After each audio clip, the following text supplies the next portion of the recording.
오늘 우리가 추수감사 주일로 지킵니다. 우리가 늘 하나님께 감사한다라고 하는 이야기를 하면서 지냅니다. 우리 신앙인들 늘 그렇게 고백하죠.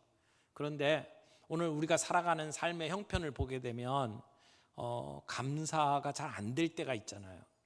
우리가 건강이 연약해질 때, 사람들과의 관계 속에서 갈등을 경험할 때, 사랑하는 어떤 사람들을 상실할 때, 참 그런 일들이 우리 주변에 참 많이 일어납니다. 그래서 우리의 일상이라는 것이 늘 평온하고 그래서 감사가 넘치는 시간이기라기보다는 불안과 걱정이 가득하고 때로는 그 광풍 속에 우리가 어디로 가야 될지 모를 때가 참 많이 있습니다. 그런데 이렇게 물가는 오르고 관계는 복잡해지고 우리의 건강이 위협받는 이런 상황 속에서 오늘 우리에게 주시는 주님의 명령이 감사하라는 것입니다. 감사하라고 명령하고 감사하는 것이 하나님의 뜻이라고 선포합니다. 여러분, 이 어려운 상황 속에서 정말 우리가 감사할 수 있으려면 어떻게 할까요? 세상은 감사하지 못할 이유로 가득한데 그런 가운데에서도 우리의 상식과 사람들이 생각하는 그러한 삶의 모습과 전혀 반대로 우리는 어떻게 하면 감사하면서 이 말씀 앞에 순종할 수 있을까요? 감사라고 하는 것은 그저 단순히 적극적으로 사고방식을 가져라 그런 얘기가 아닙니다. 영적으로 그저 모든 게 잘 될 거야 라고 하는 낙관주의에 머물라고 하는 이야기도 아닙니다. 오늘 감사하라 라고 하는 이 명령은 감사라는 것이 우리 주변에 있는 어떤 상황의 산물이 아니라 우리의 삶을 어떤 관점에서 보느냐, 세계관의 결과라고 하는 것을 보여줍니다. 그리고 이 감사가 우리의 삶을 건강하게 만드는 중요한 영적 습관이구나 라고 하는 것을 깨닫게 됩니다. 오늘 믿음의 공동체로서 우리가 어떻게 하면 감사하라 이 명령 앞에 순종하며 하나님의 뜻을 이루며 살아갈 수 있을지 우리가 함께 몇 가지 살펴보기를 원합니다. 첫 번째는 감사는 상황이 아니라 믿음의 시선에서 시작됩니다. 감사는 상황에서 시작되는 게 아니고 믿음의 시선에서 시작된다. 삶의 해석에서 시작된다라고 하는 겁니다. 그러니까 감사는 복음의 뿌리를 내린 우리의 삶의 태도다 이렇게 말할 수 있습니다. 감사라는 게 단지 우리에게 좋은 일이 일어났기 때문에 땡큐 이렇게 얘기하는 게 아니라 우리의 삶의 모든 순간 모든 장면이 하나님의 손에 있습니다 라고 하는 우리의 믿음에서 나오는 고백이라는 것입니다. 오늘 사도 바울이 이 데살로니가 교회 성도들에게 편지를 쓴 거거든요. 근데 그때 데살로니가 교회 성도들이 평안한 상태에 있었습니까? 그게 아니잖아요. 그들은 환난과 핍박 속에 살아갔습니다. 어떤 때는 생사를 가름하는 위협 속에 살아가고 있었습니다. 그런데도 불구하고 사도 바울은 그 사람들에게 감사하라고 권면합니다. 그것도 범사에 감사하라. 여러분, 범사라고 하는 말이 뭡니까? 모든 일에 감사하라는 겁니다. 다른 말로 이야기하면 언제나 모든 상황 속에서 감사하라. 우리에게 주어진 상황 때문에 감사하는 것이 아니고, 영어로 for everything, 상황 때문에 감사하라는 게 아니고 in everything, 모든 일에 모든 상황 속에서 감사하라고 이야기를 하는 겁니다. 이 얘기는 우리에게 일어난 어떤 아픔, 고통, 불행을 감사하라는 얘기가 아니에요. 불행 속에서도 하나님을 바라보며 감사할 수 있어야 된다라고 이야기를 하는 겁니다. 우리가 세상을 살면서 이 타락한 세상 속에, 하나님을 거부하는 세상 속에 살아가면서 때때로 우리는 고난을 당합니다. 때로는 예수 믿는 것 때문에 핍박을 당합니다. 내가 선을 행했는데 나에게 악하게 대하는 사람들이 있습니다. 그런 일들 속에 살아갈 때에 그런 어려운 상황 속에서조차도 하나님을 바라보면 감사할 수 있게 된다라고 하는 겁니다. 여러분, 우리가 아프잖아요. 진단을 받잖아요. 암으로 진단받았어요. 암 때문에 감사한다. 그건 말이 안 되잖아요. 하지만 이 병 속에서도 나와 함께 하시는 주님 때문에 감사할 수 있는 줄 믿습니다. 우리의 상황이 어렵고 힘들다 할지라도 우리가 어떻게 보면 감사할 이유가 전혀 없는 것 같은 상황 속에서도 우리가 겪고 있는 그 일 속에 하나님의 주권이 함께 하시기 때문에 우리는 감사할 수 있다는 것입니다. 창세기 뒷부분에 나오는 요셉 이야기 잘 아시잖아요. 형들에게 미움받고 그래서 팔려가지고 노예로 갑니다. 끔찍한 삶을 살았습니다. 보디발의 집에서 또 모함받고 그리고는 궁중 사람들이 갇히는 그 감옥에까지 내려가잖아요. 그런 상황 속에서 내가 뭔가 잘하면 사람들이 나에게 잘해줄 거라고 생각을 하는데 그렇게 안 돼요. 꿈을 해석해주고 그리고 나가서 풀려날 거라고 기대했는데 그렇지 않았어요. 그럼에도 불구하고 요셉은 감사할 수 있었습니다. 형들에게 그렇게 얘기하잖아요. 당신들은 나를 해하려고 했지만 하나님은 그걸 선으로 바꾸셨다라고 고백하지 않습니까? 그래서 그 속에서 그런 상황 속에서도 감사하는 삶을 살 수 있었습니다. 우리가 하나님께 감사할 수 있는 가장 큰 이유는 사실은 우리를 구원해 주신 은혜 때문입니다. 우리가 죽을 수밖에 없는 죄인에서 우리가 구원받았어요. 하나님의 자녀가 되었어요. 우리는 영원한 생명을 얻었습니다. 이 복음의 정체성, 내가 주님 안에서 새 생명 얻었다라고 하는 그 정체성을 가지고 있다면 우리는 어떤 순간 속에서도 감사할 수 있습니다. 예수님의 십자가는 우리의 삶 속에 하나님이 깊이 간섭하시고 개입하셨다는 증거입니다. 나를 구원해 주셨어요. 그래서 우리가 구원받았다면 우리의 과거의 모든 죄는 다 용서받았습니다. 우리는 하나님이 주시는 삶의 목적을 가지고 이 땅에서 하나님과 동행하며 살아갈 수 있습니다. 그리고 언젠가 주님이 마련해 놓은 집에 우리가 함께 갈 겁니다. 우리의 과거, 현재, 미래의 정말 중요한 일들이 이렇게 해결되었다면 다른 것은 그렇게 중요한 거 아니라고 생각합니다. 우리가 그런 하나님의 은혜를 기억하면서 감사할 수 있기를 바랍니다. 그래서 구원의 은혜가 우리의 가슴 속에 있으면 불평보다는 감사가 넘치죠. 은혜를 기억하면 감사가 넘칩니다.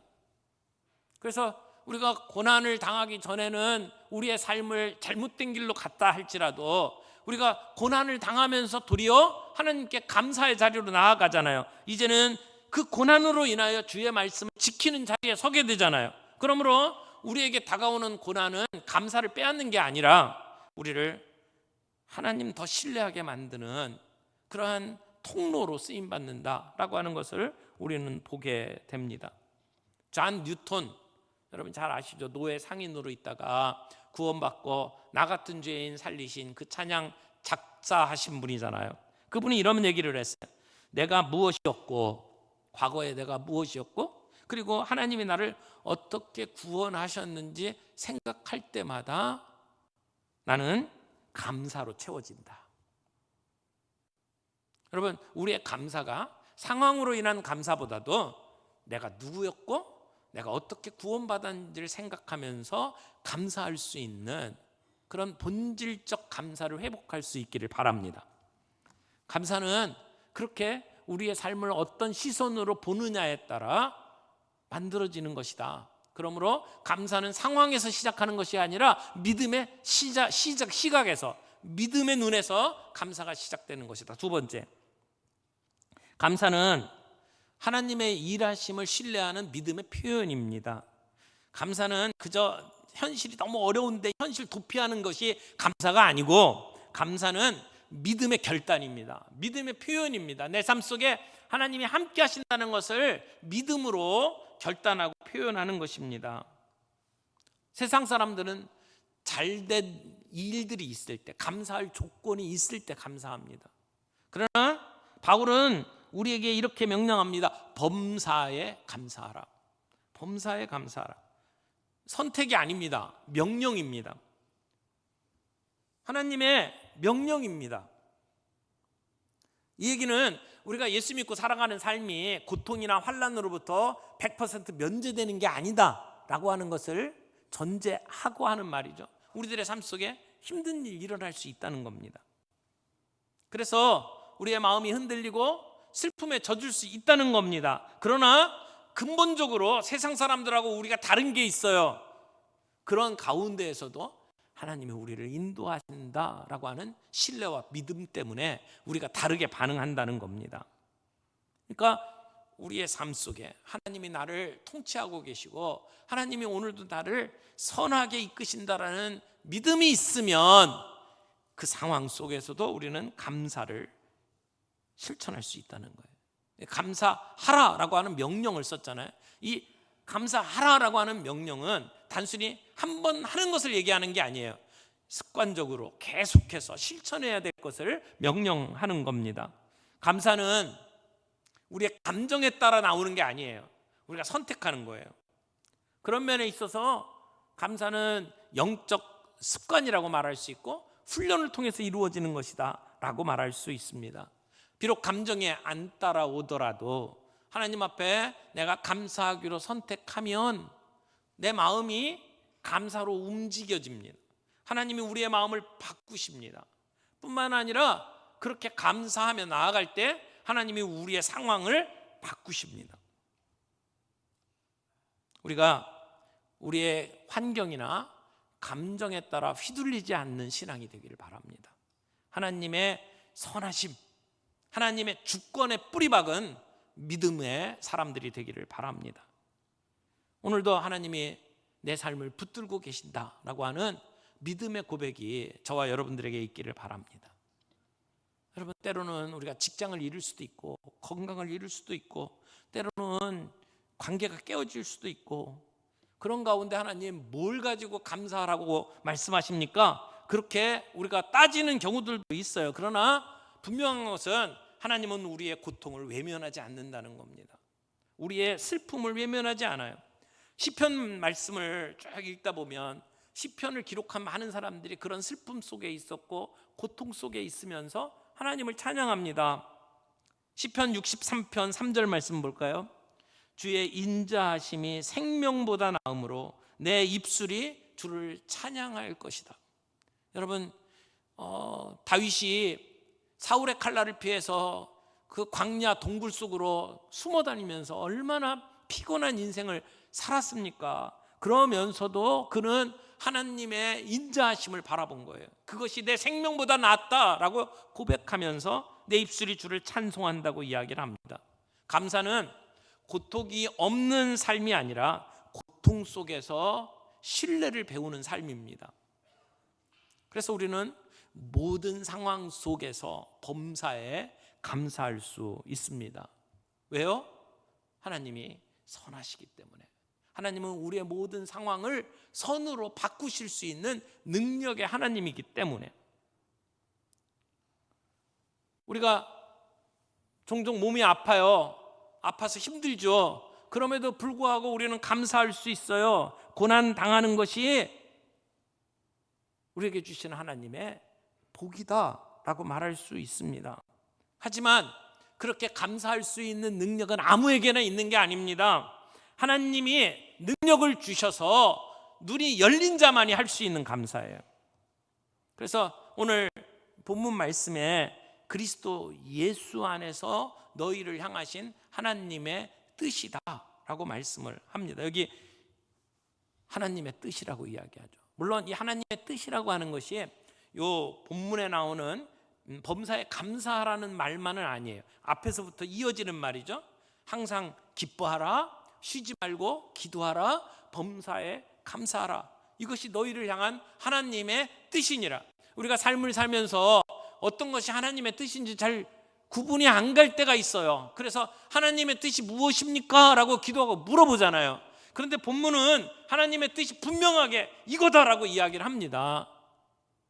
항상 기뻐하라, 쉬지 말고 기도하라, 범사에 감사하라. 근데 이건 그냥 구호가 아니에요. 사실은 힘들어요. 어떻게 항상 기뻐할 수 있습니까? 어떻게 쉬지 않고 기도할 수 있습니까? 어떻게 모든 일에 감사할 수 있습니까?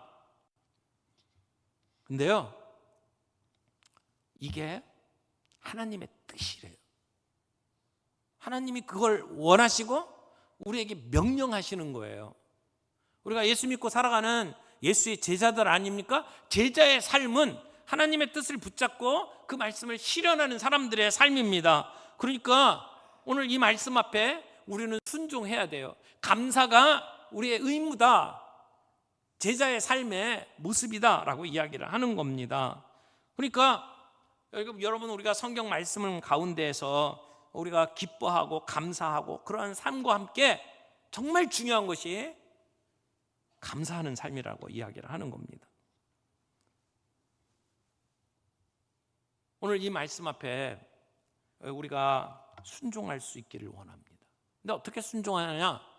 우리의 삶 가운데 일하시는 하나님의 손길을 우리가 믿음의 눈으로 바라볼 때 감당할 수 있는 명령입니다. 여러분, 하나님께서 우리의 삶 속에 계속해서 역사하십니다. 비록 내 눈에 보이지 않더라도, 비록 지금 상황은 너무나 힘들게 돌아가고 때로는 내가 갖고 있는 문제가 해결되지 않는 것처럼 보인다 할지라도 하나님의 도우시는 손길은 우리와 함께 하시는 줄 믿습니다. 요즘에 여러분들 매일 성경 가지고 큐티 하시잖아요. 본문이 에스라입니다. 지금 에스라 뒷장까지 갔는데 에스라서를 보게 되면 이스라엘 백성들이 바벨론의 포로로 70년 이제 생활 끝내고 이제 막 돌아오는 그러한 장면이에요. 여러분, 70년 다른 나라에 가가지고 살다 보면 그러면 거기가 익숙해져요.